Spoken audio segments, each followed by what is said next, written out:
Good morning mga kababoy. Ngayong araw guys, samahan nyo ako sa walang kwentang video.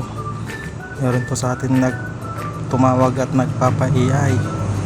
Halina po at sama kayo sa aking biyahe.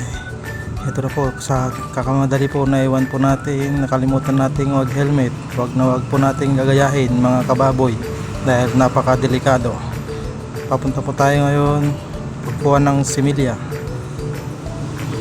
Tayo po ay papunta na sa ating customer. Dala po natin ang similya ng ating alagang baboy. Dito po ay bypass road sa Alaminos.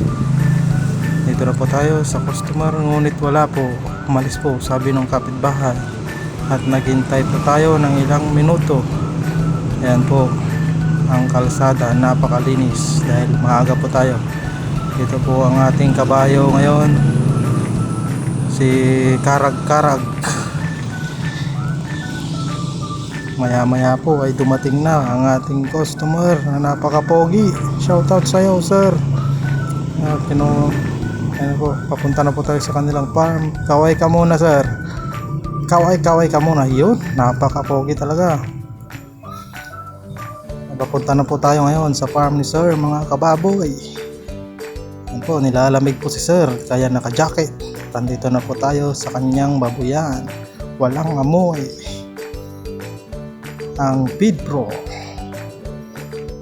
Ito po ang ating customer. Ang kanyang pong pangalan ay Whitey dahil kulay puti daw po, kaya Whitey. Ito ang kanyang mga alagang baboy. Ang baboy po ang ating iayin ngayong araw. Ano pong i-stimulate po ang kanyang production. Maganda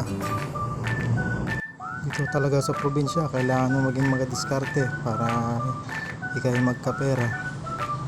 Ito na po, prepare na po ang ating catheter habang sir naman po ay naglilinis ng kanyang kulungan.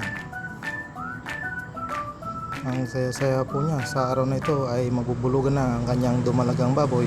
At dito na nakipagpintuan din si sir at natin pong nalaman na due date na ang kanyang inahing baboy na dapat ay mga anak ng December 18. Ngayon po ay December 21 na. Akin na lamang kong in-advisean si sir kung ano ang kanyang dapat gawin sa kanyang inahing baboy.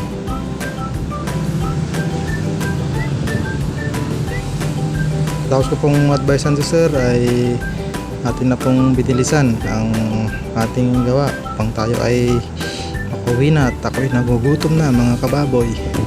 Kaya patapos na po tayo sa ating ginagawa mga kababoy. At ayan na nga sir, salamat ulit sir, hanggang sa muli. Salamat sa pagtangkilik mga kababoy.